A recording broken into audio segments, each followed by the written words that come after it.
Hi, my name is Rangan Chatterjee, GP, television presenter, and author of the best-selling books The Stress Solution and The 4-Pillar Plan. I believe that all of us have the ability to feel better than we currently do, but getting healthy has become far too complicated.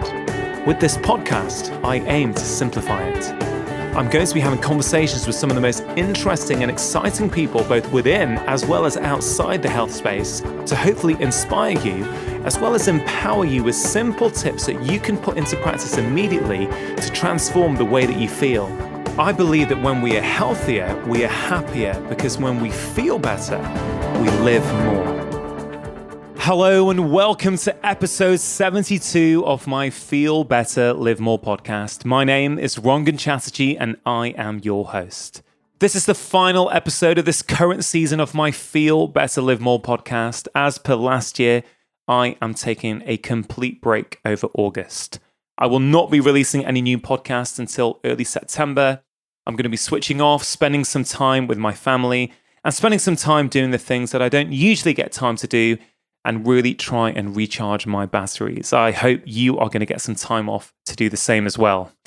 Now, for this final episode, I've decided to release a short compilation of 4 separate episodes. There have been so many amazing conversations over the past 12 months, and I try my best to pick 4 clips from different episodes that represent all of these different aspects of our health. As you know, I aim to cover a whole variety of different topics on this podcast to keep things interesting, but also to help us understand that health is not just about one thing. This podcast is about 360-degree health, how all the different things that we expose ourselves to each day add up and play a significant role on how we feel and how much we get out of life. This is absolutely not a best-of compilation. There were far too many brilliant episodes in this season to choose from. These are simply 4 clips that I've chosen to reflect different aspects of our health. The first clip is from episode 58 of my podcast with Dr. Tara Swart, the neuroscientist. Tara explains how we can all take back control of our lives by training our brains to create the life that we want to live. The next clip is with Dr. Gabor Mate from episode 37, which was entitled How Our Childhood Shapes Every Aspect of Our Health. I have to say, I think this conversation with Gabor Mate was one of the most important conversations I've ever had on the podcast. In this clip, Dr. Mate talks about addiction, how it is not a choice, and he explains that basically all of us, or most of us, are affected with some kind of addiction, whether it be alcohol, nicotine, sugar, sex, work, exercise, gambling. The list is endless, and he calls for a much more compassionate approach towards addiction, where we look for the source of the pain inside us that has led to the addiction in the first place. Dr. Mate makes a really compelling case that the root cause of all addiction comes down to our childhoods. We then move on to the third clip, which is with the hypnotherapist Chloe Brotheridge from episode 65, Developing Confidence and Learning to Say No. Chloe talks about self-love and self-care, be it food, sleep, relaxation, or exercise, and how we need to put ourselves first in order to be the best that we can be for others. Whether that's your children, your family, your friends, or your colleagues. She has some specific advice for parents that actually carries across to everyone because we're better able to care for others when we're in a good place ourselves. And then I finish off with the amazing Johann Hari, episode 52, Uncovering the Real Causes of Depression. Johann shares a really powerful story from his 40,000-mile journey across the world to determine what causes depression and anxiety and what solves them. And he talks about the incredible people he met in a Berlin district called Kotti, sharing a heartwarming story of how an unlikely community was born out of desperation and the unbelievable transformations that occurred for the whole community as a result of it. I really hope you enjoy these 4 clips. Do stay listening to the end, but I will be signing off the season with some of my thoughts. Now, before we get started, I do need to give a quick shout out to the sponsors of today's episode who are critical and essential in order for me to put out weekly episodes like this one.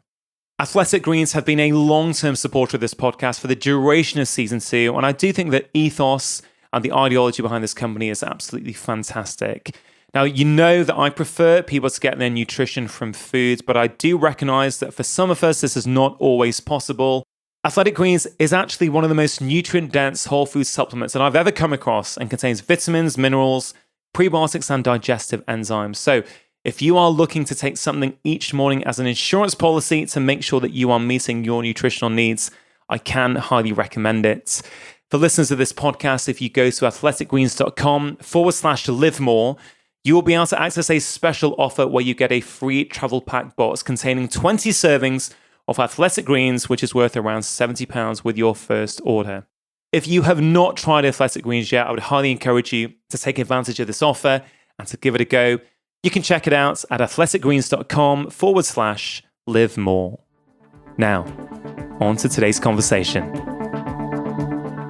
I talk a lot about health and well-being, and, we often talk about food and exercise and sleep, and stress, which of course are all very, very important. But what I really like about your approach is that you talk a lot about how important our thoughts are, how important our mind is. And I don't feel that gets enough airtime when we talk about health and well-being.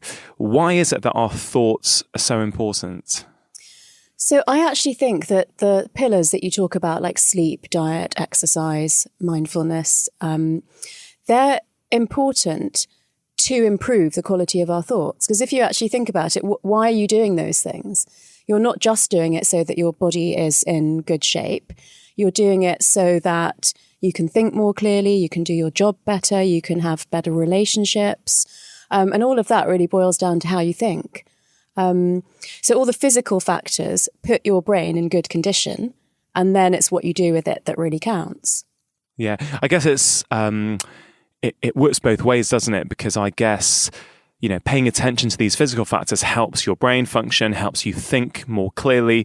But at the same time, I guess if you change your mindset and you work on your thoughts, it can make it easier to actually do a lot of these physical things we're talking about. Absolutely. I mean, one of the chapters in the book is about that brain-body connection. So I think because psychology was around for a long time before we could scan brains and bodies, it left us with this sort of idea that there's a cut-off at the neck and that what you think and feel isn't connected to what goes on in your body and vice versa. But absolutely, if you're cold or hungry or tired, it affects the quality of thinking. And if you're confident or anxious, it affects the nerves and hormones in your body. Yeah, absolutely. And I think this whole brain-body connection that you do beautifully talk about in the book is so important. And I guess for me, it's something that's really been missing in my medical training. It's something that I think has been missing for a long time in medicine, particularly 20th century medicine, the way we've, the way medicine really, really evolved to do so many great things. But I think we've lost that idea that really, I guess, people have known for donkey's years. Was that one of your frustrations with medicine? I heard you speaking about that on another one of your podcasts, and it absolutely resonated with me. I was almost relieved to hear you say it, to feel like I'm not the only one. And you'll notice that I sort of started the book by talking about how we evolved and the fact that once we developed this cortex, which is much more, a modern part of the brain that we use for articulated speech and for predicting and planning for the future, the part of the brain that had got us to that point, the intuitive, emotional part of the brain, sort of seemed to be downgraded by society, like logic and being able to speak suddenly became important, and gut feeling and emotions just became less important. Yeah, I totally agree that there is that societal narrative, isn't it? Isn't there that, logic is key, and intuition sort of gets marginalized and feelings get marginalized. What I think you've done so well, and obviously you're very well trained, huge scientific backgrounds. You have brought some of these ideas that have been there before to life, but you've got some scientific grounding in them now. And one of your, I guess one of your core concepts is, how do we create the life that we want? How do we be in charge of what happens to our life, rather than let life sort of happen to us? Is that something you feel you've always had an inkling towards, or is this something that has really evolved in your thinking in the past few years? Well, it's funny you should say that, because as I look back now, it feels like a lot of the concepts in the book were always there in the way that I lived my life. But even since writing the book, I've come up with this new analogy, which is, let's say you and I want to go on a journey. Would you rather be sitting in the passenger seat and I choose where we go and the route that we take, or would you rather be driving and choosing the destination? It's kind of like that in life. It's very easy to go through the motions every day and let life happen to you.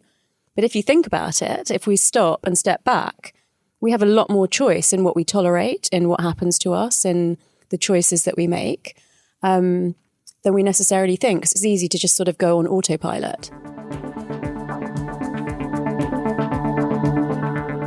There's so many things that we could start talking about. But I think the place I'd like to start is something I heard you say once, which is addiction is not a choice. Yeah. I think most of society probably thinks that it is a choice. And so I wonder if you could clarify that. The whole legal system is based on the assumption that people are making the choice to indulge in addictions, and therefore the decisions they make that flow from that are conscious and deliberate. And therefore, of course, what they need to do is to be punished for making such a choice. It's basically the same attitude that a lot of people take towards child rearing. When a child does something we don't like, we punish them. This is our idea of child rearing. Well, with adults, the punishment is called jail or legal sanctions. The assumption is totally false. There's no scientific basis to it. And having worked with addicts, really seriously caught people who've been entrapped in the cycle and shoals of addiction with all the consequences like HIV, homelessness, loss of health, wealth, teeth, beauty, personal relationships. I never saw any instance of anybody having chosen to become that way. And having had my own addictive behaviors, I can also tell you, I never woke up one morning and said, my ambition is to become an addict. So it's an entirely shallow behaviorist view of human beings. And what we need to do is to look at the deeper reasons. If something appears to be a choice, it's an unconscious one. And we still have to look at what is it that would drive a person in that direction. Conscious choice has nothing to do with it, which means to say that the legal system has no logical basis to stand on. Yeah. Yeah, it's amazing how we have decided as a society that some addictions are criminal, but some are okay. Yeah. You know, and I've heard you talk about that many times in the past. I think that makes me think of a line in your new book. Well, I say new; it's been out for over 10 years. I think it's been a bestseller all over the world, but we've got it now in the UK in the realm of Hungry Ghosts. And in the introduction, you say all drugs and all behaviours of addiction, substance dependent or not, whether gambling, sex, the internet, or cocaine, all of them either soothe pain directly or distracts from it. Hence your mantra, the first question is not why the addiction, but why the pain. And I think that beautifully sums it up. You know, in that you're likening addiction to drugs, potentially to, you know, sex, gambling, alcohol, maybe shopping. Well, so I've had my own shopping addiction, and I can tell you that what happens in my brain when I'm indulged in my shopping addiction is exactly the same that happens in the brain of the cocaine addict. In other words, there's an excitation of the reward, incentive, and motivation circuitry. And what the addict is after is that temporary change in brain status. Really what it is, all addictions are an attempt to regulate an unbearable emotional state internally. But you're trying to regulate your internal state through external means. And that's what an addiction is. So temporarily you get a change in the state of your brain, in a change of your physiology. You can do that through drugs. You can also do it through gambling or internet or sex or shopping. But essentially after that same revitalization of your incentive and motivation circuitry of your brain. And so from my perspective, there's only one universal addiction process that dominates all addicted people. The targets of addiction may be different. The internal effects are much the same. Yeah. And I'm sorry, I should add, when you look at the sources of it, the states that people are trying to escape are states of emotional distress, states of emotional pain, And hence, why the addiction? Not why the addiction, but why the pain. So some people who are listening to this or watching this right now might be thinking, yeah, I get that. That all sounds fine for those people who are addicted. But I, of course, am not addicted to anything. So you've got a rather beautiful definition, I think, of addiction, which I think will be really helpful to sort of go through at the start here so that people listening can actually figure out if it does relate to them or not. Well, when I speak to a room of people and I ask them how many are addicted, most people will only think of drugs, so some people put their hand up. Then I give them my broader definition of addiction, and not everybody puts their hand up. And that definition is that an addiction is manifested in any behavior that a person finds temporary pleasure or relief in, and therefore craves, but suffers negative consequences in the long term, and is going to be able to give it up. So any behavior, not just drugs. The key hallmarks are craving, pleasure or relief in the short term, negative outcomes in the long term, inability to give it up. That's what an addiction is. And that could be to drugs, nicotine, caffeine, alcohol, the lethal and legal substances, or it could be to heroin, cocaine, crystal meth, fentanyl, cannabis, any number of other substances. But it could also be to sex, to gambling, to shopping, to eating, to work, to exercise, to the internet, to gaming, to pornography, to political power, to the acquisition of wealth, to the hoarding of objects, anything. And when you give that definition, and you ask people how many here would acknowledge some addiction in their life, sometimes the vast majority of people would put their hands up, which means to say that addictions are on a continuum, it's on a spectrum, and they're distributed, dispersed throughout all of our society. And so that the identified drug addicts make up only a small, narrow segment of our addicted population.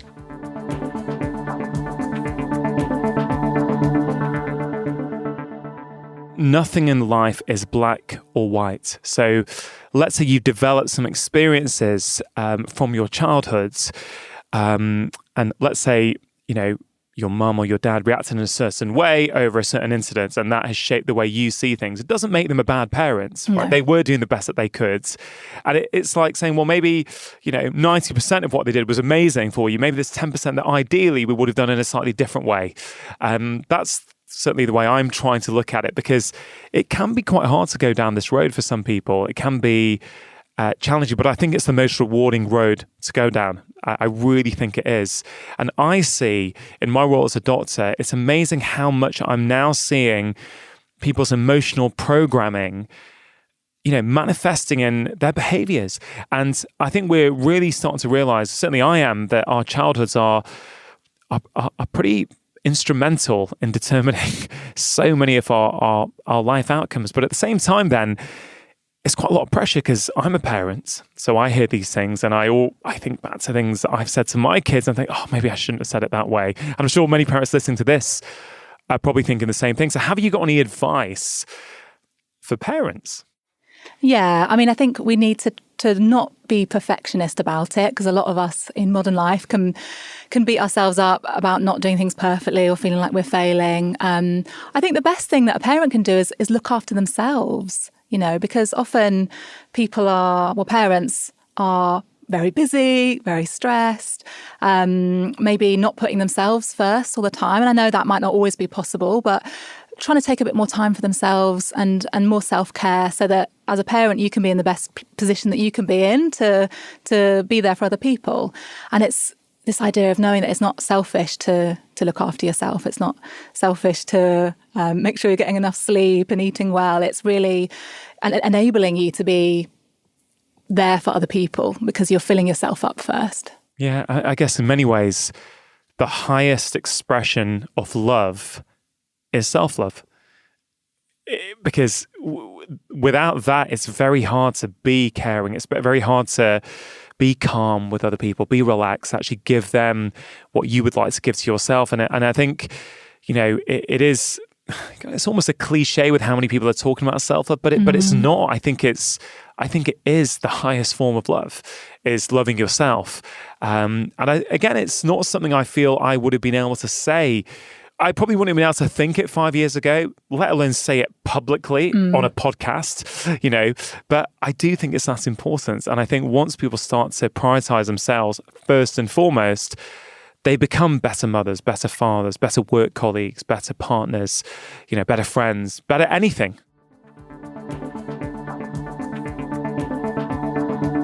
I think the theme of connection is really important because you're saying, you know, we know this when individuals see themselves as part of a kind of connected tapestry of wider meaning, right?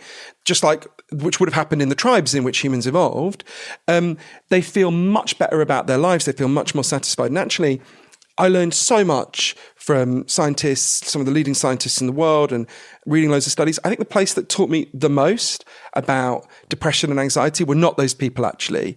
And I'll just tell you the story of what happened in this place, if that's okay, because it's something I think about every day. So in the summer of 2011, on a big anonymous council estate in Berlin, a German-Turkish woman called Nuria Cengiz climbed out of her wheelchair and put a sign in her window. She lives on the ground floor. The sign said something like, I got a notice saying I'm going to be evicted next Thursday, so on Wednesday night I'm going to kill myself. Now, this is a council estate. It's in a funny area. It's called Kotti. It's a poor part of what used to be West Berlin. And basically, no one wanted to live there for years. It was a mixture of recent Muslim immigrants like Nuria, gay men, and punk squatters, right? As you can imagine, these three groups didn't get on very well, but no one really knew anyone, right? No one knew who this woman was. People are walking past her window, and they're worried about her. And they're also pissed off because their rents are going up. Loads of people are being evicted. So they know they might be next. People start to knock on Nuria's door. They said, do you need any help? And at first Nuria said, fuck you, I don't want any help. Shut the door in their faces, right? They're like, well, we shouldn't just leave her. What should we do? And this was actually the summer of the revolution in Egypt. And one of them was watching it on the telly and they had an idea, right? They thought, well, there's a big road that goes through Kotti into the centre of Berlin. And he said, you know, if we just blocked the road for a day, it goes right through this council estate. They said, if we just block the road for a day and, you know, we protest and we wheel Nuria out, there'll be a bit of a fuss. The media will probably come. They'll probably let her stay. They'll probably, you know, there might even be a little bit of pressure to keep our rents down, right? So they decide to do it. They're like, why not? They block the road. Nuria's like, oh, I'm going to kill myself anyway. I may as well let them push me into the middle of the street. And they sit there and they protest. And the media does come. It's a little bit of a kerfuffle that day in Berlin. And then at the end of the day, the police come and they say, okay, you've had your fun, take it all down. And the people there are like, well, hang on a minute.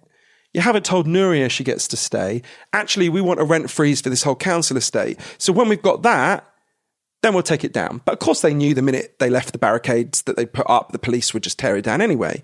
So one of my favourite people at Kotti, Tanya Gartner, who's one of the punk squatters. She wears tiny little miniskirts even in Berlin winters. She's quite hardcore.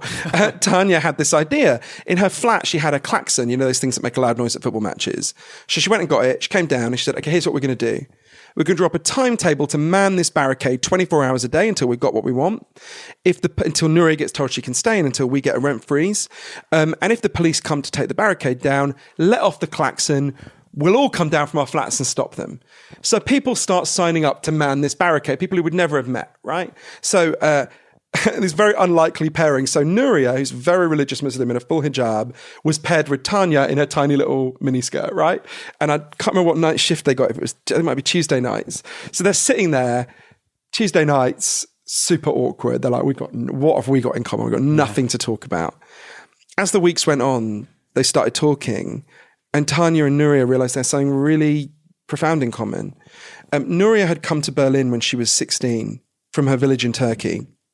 And she had 2 young children. And her job was to raise enough money to send back for her husband to come and join her.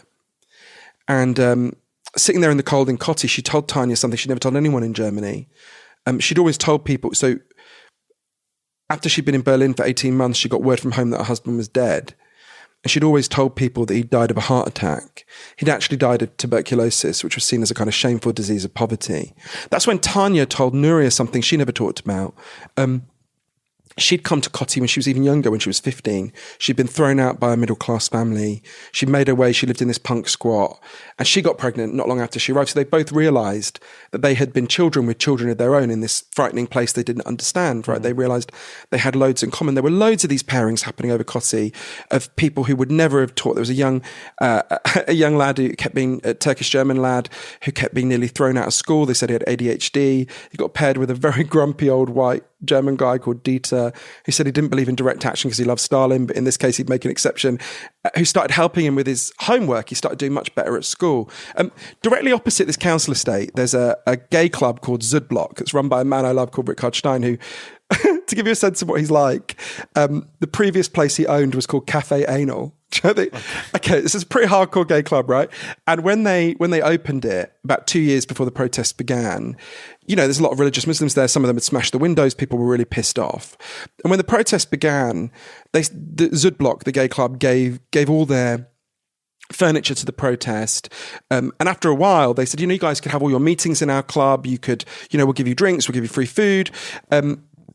And even the lefties at Cotti were like, look, we're not going to get these very religious Muslims to come and have meetings underneath posters for things so obscene I won't describe them on your podcast, right? It's not going to happen. But actually, it did start to happen. As one of the Turkish-German women put it to me, we all realised we had to take these small steps to understand each other. After the protest had been going on for about a year, one day a guy turned up at the protest called Tunkai, who was in his early 50s. And Tunkai, when you meet him, it's obvious he's got some kind of cognitive difficulties and he'd been living homeless, but he has an amazing energy about him. And he started asking if he could help out. Everyone liked him. And by this time, the barricade had turned into a physical structure with a roof, right? A lot of them are construction workers. So they started saying to Tunkai, you know, you should come and live in this thing we've built, right? It's quite nice. We don't want you to be homeless. He started living there. He became a much loved part of the protest camp. And after he'd been there for 9 months, one day the police came. They would come every now and then to inspect. And Tunkai doesn't like it when people argue. So he went to hug one of the police officers, but they thought he was attacking them. So they arrested him. That was when it was discovered. Tunkai had been shut away for 20 years in a psychiatric hospital, often literally in a padded cell. He'd escaped one day, lived on the streets for a couple of months and made his way to Cotti. At which point the police took him back to this psychiatric hospital. So this entire Cotti protest turned itself into a free Tunkai movement, right? They descend on this psychiatric hospital at the other side of Berlin. And these psychiatrists are like, what is this? They've had this person shut away for 20 years, and suddenly they've got all these women in hijabs, these punks, and these very camp gay men demanding his release. They're like, oh, they don't understand it. And I remember Uli Hartmann, one of the protesters, said to them, yeah, but you don't love him. He doesn't belong with you. We love him. He belongs with us. And many things happened at Cotti. I guess the headline is they got a rent freeze for their entire housing project. They then launched a referendum initiative to keep rents down across the entire city that got the largest number of written signatures in the history of the city of Berlin. They got Tunkai back. He lives there still. But the last time I saw Nuria, I remember her saying to me, you know, I'm really glad I got to stay in my neighborhood. That's great. I gained so much more than that. I was surrounded by these incredible people all along, and I would never have known. And so many of the people there, these insights would just below the surface. I remember Neriman Tanker, who's another one of the Turkish-German women there, saying to me, you know, when I grew up in Turkey, I grew up in a village, and I called my whole village home. And I learned when I came to live in the Western world that what you're meant to call home is just your four walls. And then this whole protest began, and I started to call all these people my home. Right? And she said she realized in some sense in this culture we are homeless, right? There's a Bosnian writer called Alexander Heyman who said, home is where people notice when you're not there. By that standard, lots of us are homeless. And it was so clear to me in Cotti. Think about how unhappy these people were, right? Nuria was about to kill herself. Tunkai was shut away in a padded cell. Loads of them were depressed and anxious. In the main, these people did not need to be drugged. They needed to be together. They needed to be seen. They needed to be loved and valued. They needed to have a sense that they were part of a tribe, that they had purpose and meaning in their lives. And I remember sitting with Tanya one time outside Zudblock and her saying to me, you know, when you feel like shit and you're all alone, you think there's something wrong with you. But what we did is we came out of our corner crying and we started to fight. And we realized we were surrounded by people who felt the same way. And to me, this is the most important thing I learned, right? I love these people in Coty, as I'm sure you can tell, but in one sense, they are not exceptional. They were entirely randomly selected people, right? That could have been anyone. This hunger for reconnection and for rediscovery of meaning and other people and meaningful values is just beneath the surface for all of us, right? And arguably, it's the most important thing as a society we should be trying to promote. That quote is profound. I can't stop thinking about it. Home is when someone notices when you are not there. Yeah.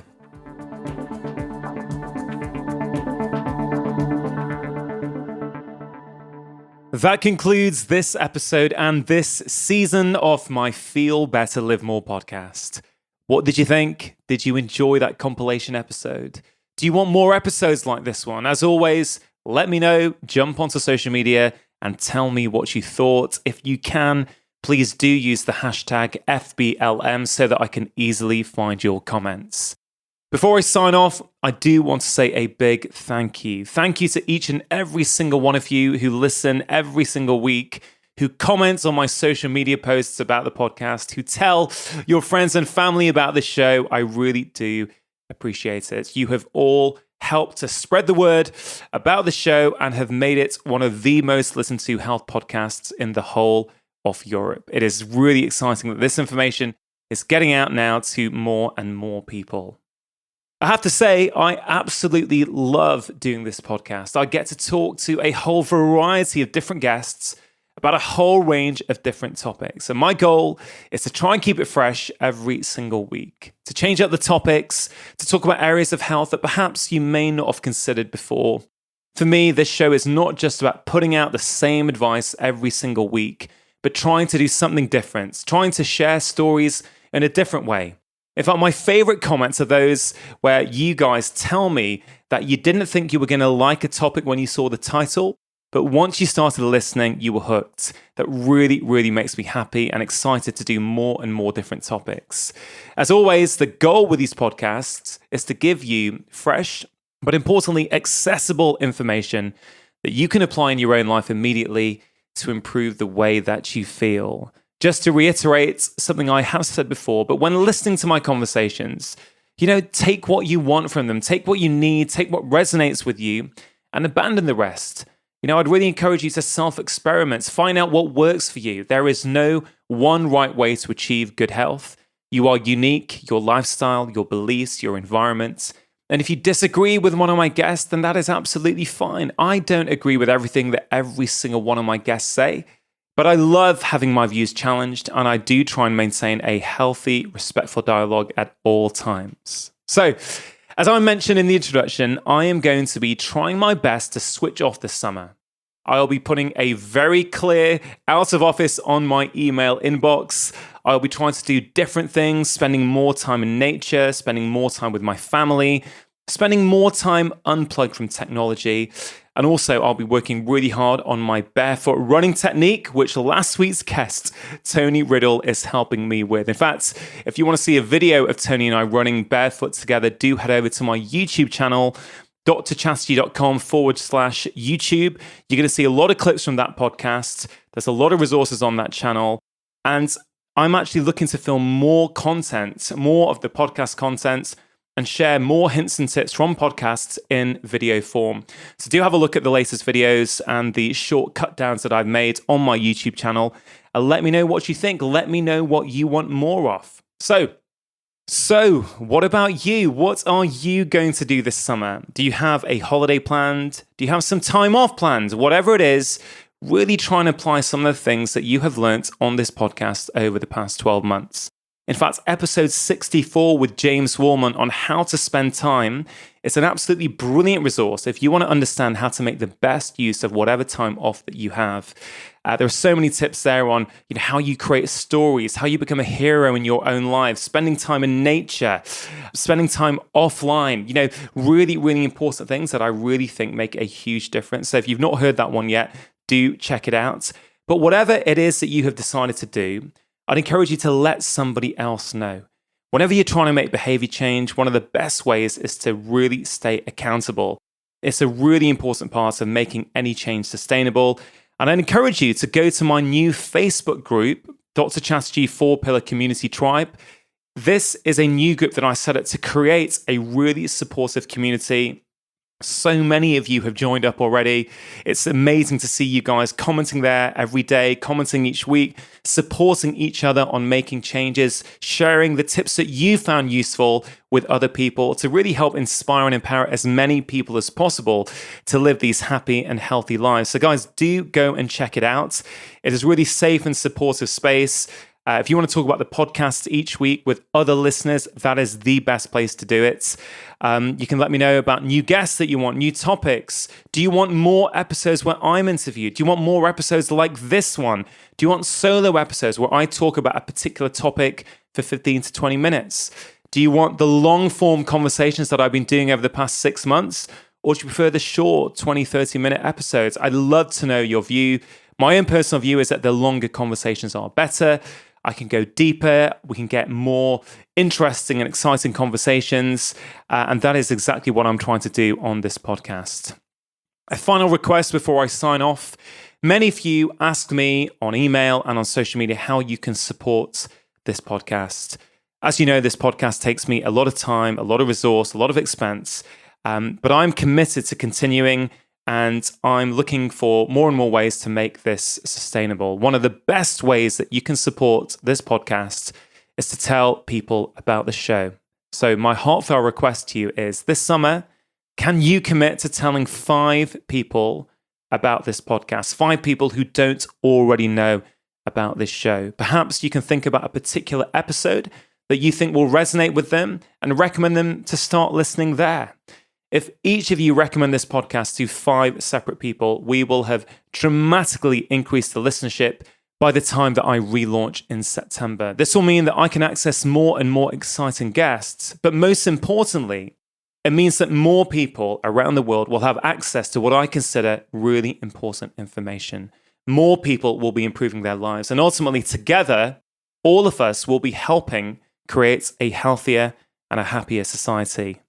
You can also support the podcast and my work by picking up a copy of my first 2 books, The 4-Pillar Plan and The Stress Solution. A lot of the content in these podcasts is succinctly summarized in both of my books to help give you actionable information to improve the way that you feel, to improve your health, to improve your life. If you're not a big fan of reading, both of my books are available in audiobooks. I am narrating both of those audiobooks. The only one I am not narrating is in the US and Canadian version of my first book, The 4-Pillar Plan, which is called How to Make Disease Disappear. I don't narrate that audiobook, but I've heard good reports about the narrator nonetheless. So guys, that is it for season 2 of my podcast. Thank you very much for listening. Enjoy your summer, and I will be back in early September. Make sure that you have pressed subscribe so that you get notified when the first episode of season 3 gets released. I've got some fabulous conversations already lined up. I know you're going to absolutely love them. You can also sign up for my newsletter at drchatterjee.com/subscribe. You get 6 videos that I have made to help you increase more energy. That is one of the best ways to keep up to date with what I'm doing, with any new research I've got, any new information I found, and I send it out on a weekly newsletter that I'll be relaunching in September. So guys, do subscribe to that email list if you want more information. A big thank you to Richard Hughes for editing, Vedanta Chatterjee for producing, and to the rest of the team, Joe Murphy and Claire Moore. If you would like to join my team to help me spread my message, do send an email to info@drchatterjee.com with your details. I'm currently looking for videographers, copywriters, and maybe some social media help. I'm not entirely sure of everything that I need yet, but if you are interested, do get in touch. That is it. Enjoy your summer, and remember, you are the architects of your own health. Making lifestyle changes always worth it, because when you feel better, you live more. I'll see you next time.